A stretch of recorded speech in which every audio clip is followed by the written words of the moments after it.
pray for joy in trials. Pastor Todd with a devotional for October 20th. David asks in verse 4 of Psalm 86, "Make glad the soul of your servant." That was a bold request at a time like this. C.H. Spurgeon said, "We ought neither to be rejoicing in the Lord or pining after Him.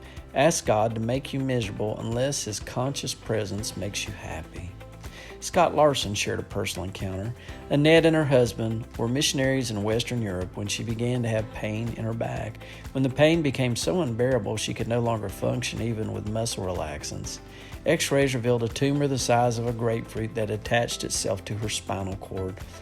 Though surgery would need to be done immediately, operation was considered somewhat routine and not a particularly high-risk procedure. Something went wrong. However, Annette awakened from the surgery paralyzed from the neck down in constant, excruciating pain. Not long afterward, she, her husband, and their 5 children returned to the States, where she could be cared for in more appropriate surroundings. Several years later, Annette's husband invited me to their home for Sunday dinner. I'd always admired her, having heard how she refused pain-numbing medications so that she wouldn't also be numbed in all her life. Yet, I wasn't sure what to expect from my visit. Would she be bedbound? Would she be able to communicate a few minutes before she needed rest? What I encountered when I entered their home was a beautifully dressed woman whose outward expression revealed little or no physical pain. During my 5-hour visit, Annette served as a gracious hostess who shared her story with honesty. She told how she first came out of the surgery. She and everyone else focused on praying for God to heal her. When that didn't happen and she was confined to 24-hour care at home, she became very depressed.